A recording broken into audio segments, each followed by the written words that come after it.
All right, now we'll bring Herman Hernandez up and do the PG&E presentation.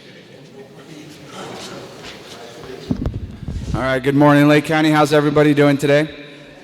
Awesome. I just want to give a huge shout out to Chief Wink and Chief Comiskey for putting this together and really getting it together sooner rather than later in the summer. So can we give them a big round of applause? Thank you so much. And I really, really appreciate Supervisor Simon. This is only my first year of working with PG&E. I was actually born and raised in Sonoma County, went to the junior college, went to San Diego State, came back here, and have been working in the nonprofit industry for 5 years. But Supervisor Simon has been a huge resource, and I really appreciate all the work that he puts into his community and his dedication to Lake County. I think we got to give him a round of applause. So thank you so much. So my name's Herman Hernandez. I'm the local public affairs representative for Sonoma and Lake County. I have the honor of representing these areas, and it's a lot of work, as you know. I've been here for the last 6 years, and we've gone through a lot, given all the fires that have happened here in Lake as well as in Sonoma in 2017. So we are here really to educate and inform and let you know what a public safety power shutoff is, how you can better prepare yourself. But the most important part of today is that you have to have your own plan. And number two is we can't inform people enough. And there's a lot of community leaders in this room, and we need your help in letting not only your families know to be prepared, but your friends, your neighbors, associations that you're a part of. That is incredibly important and something that I'm hoping we get out of today's meeting. We also have Zachary Correa, who will talk to you a little bit about updating your information on your PG&E My Account. Zach is actually going to be able to do that for you here right now if you haven't already. So before you leave today, make sure to check in with him so he can update your contact information. And we have David Hotchkiss as well to kind of help answer some of the specific questions during the Q&A part. So if we're ready, we're going to get rolling here. And my first year last year, we actually had pulled the trigger on a PSPS in October and in November, where there was going to be potential PSPS shutoffs. In October, how many people in this room were impacted by the public safety power shutoff? Raise your hand. So a good amount. I also want to make sure there was an actual outage in Middletown of 2,600 customers during the PSPS, so that may have impacted you, and that was not an actual PSPS. But anyways, so people are always asking, what are we supposed to be looking at as community members when PG&E is calling a PSPS? And it's not just a red flag warning. It actually comes down to 5 different criteria. You're looking at humidity levels that are 20% or lower, combined with winds that are forecasted to be 25 miles per hour over a certain amount of time, as well as wind gusts up to 45 miles per hour or more. The other thing that we're looking for are conditions of the dry fuel and the vegetation in the areas, and on-the-ground real-time observations. And on-the-ground real-time observations is a really important talking point, actually, because PG&E, since the October 2017 fires, has been investing a lot of money into their infrastructure, and one of the ways that they've done that is by installing weather systems on poles throughout the county, and that's actually all public information.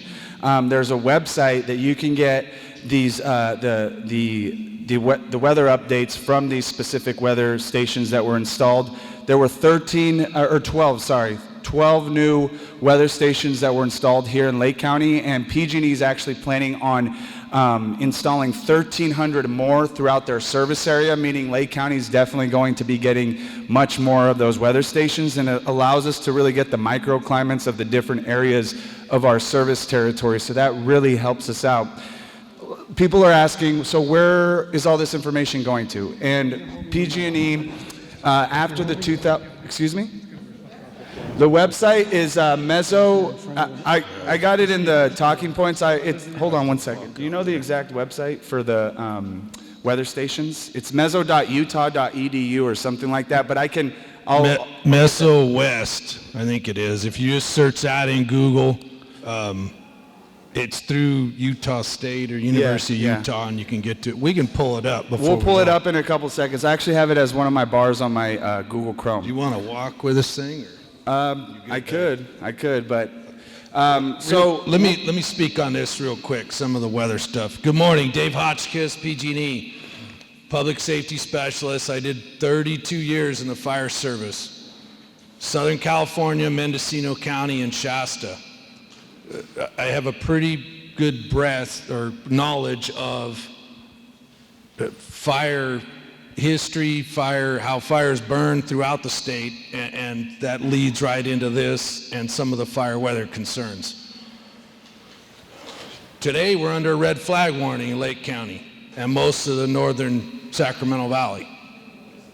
But we're not in the public safety power shut-off mode, and that's because the wind, it's gusting to 25 to 30, but it's not the 45-mile-an-hour gust.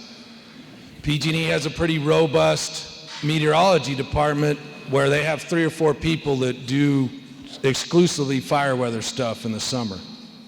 And they're looking at this daily, multiple times a day. So not every red flag warning is going to trigger going into the power shut-off mode. The other piece to this is conditions of the fuel. We had a wet spring, right? A lot of the brush is still flowering or is flowered and now is starting to start into its dormancy. It's not ready to burn yet. We had a fire in Yolo County just east of here 2 weekends ago, and when the wind quit and that fire, the sand fire, burned into the brush fields, it pretty much slowed down and just kind of ran fingers, some of the draws where it could gain heat, and pretty much just slowed down and they could get around it that way. So it depends on time of the year, fuel conditions, and what the weather's doing. It's a whole encompassing piece on when we get to this point. So this is a real quick slide, actually. This is the California Public Utility Commission high fire threat map.